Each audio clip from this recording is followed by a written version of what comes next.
Hello everybody and welcome back. We can see by Clifford the Big Red Circle, our hyperbolic disk, that we're going to be doing more hyperbolic geometry here.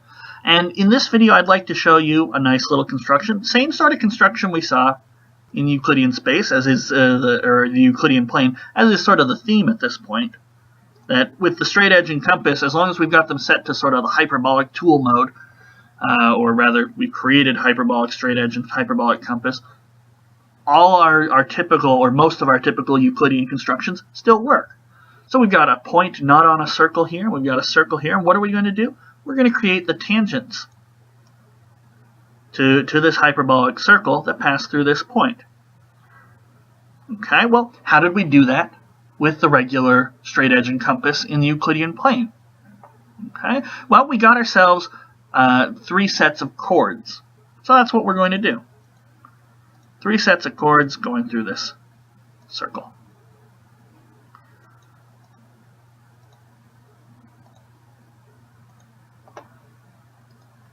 So here's 4 of the points that we need. Okay. So we'll clear some of that away. And then what do we need to do? We need to connect these points up so that it all passes through the outside point. Okay. And now we need the intersections of these points with our circle here. Alright. So now what did we need to do? Well, we've got pairs of points that lie on the same, or on chords.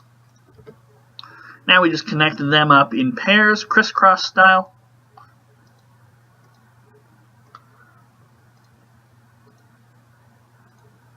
And so that's going to be one intersection point. We just need another intersection point done crisscross style, but I'm going to do all 3 possible sets, just because I want to show you, just like I did when I did the Euclidean tangent line construction video, that everything really does all lie on the same line, even if it's a hyperbolic line.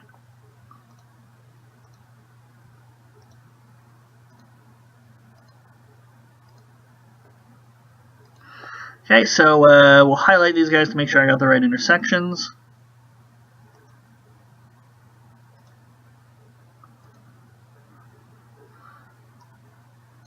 And let's move it around. Yeah, see, I did a practice run of this, and as I moved the circle around, I was very constrained, and this guy seems to be, this one point seems to be spazzing out. Again, it has nothing to do with the actual geometry that we're doing. It is entirely the program does not like this sort of stuff. So we won't be moving the circle around a whole lot. And I think the point also causes some issues. Yeah, so there's some of the intersections are disappearing. It doesn't like it when this point goes beyond the point on the circle. Very odd. Don't quite understand why it's doing that. Not any of our concern. But these points here, as long as they are shown to exist, will all lie on the same line, and they'll give us the tangent points that we crave. And then once we have the points of tangency that we want, we just connect them up with our exterior point. So these guys almost look like they lie on a Euclidean line as well. And I think that's because they're so close together and we're so near the center of the disk. And as you get closer to the center of our hyperbolic space, things start to look more and more Euclidean. But we can create the hyperbolic line going through one of these, and the other one will lie on that line as well. Okay. So I'll see if I can move this all back a bit and make it a bit more of an actual arc. No, I sort of lose it after a while. The joys of working with GeoGebra. It's fine for Euclidean stuff, but it does not seem to like hyperbolic stuff. Get this point out of the way a little bit. So here we get our points of tangency, because all the intersection points with all crisscrossed pairs of chords going through our external point, they all lie on still a line. It's a hyperbolic line, but that's what we'd expect in hyperbolic geometry. So we get our points of tangency here. And now we can show that it really is tangent, and tangent in the hyperbolic geometry style There we go, and that just grazes our hyperbolic circle. Same with our other point down here.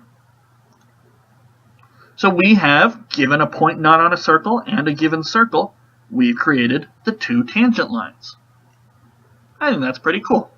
So I'll create another tool, but I've shown you guys how to create tools at this point, so we're largely going to, there we go, there it's recentered.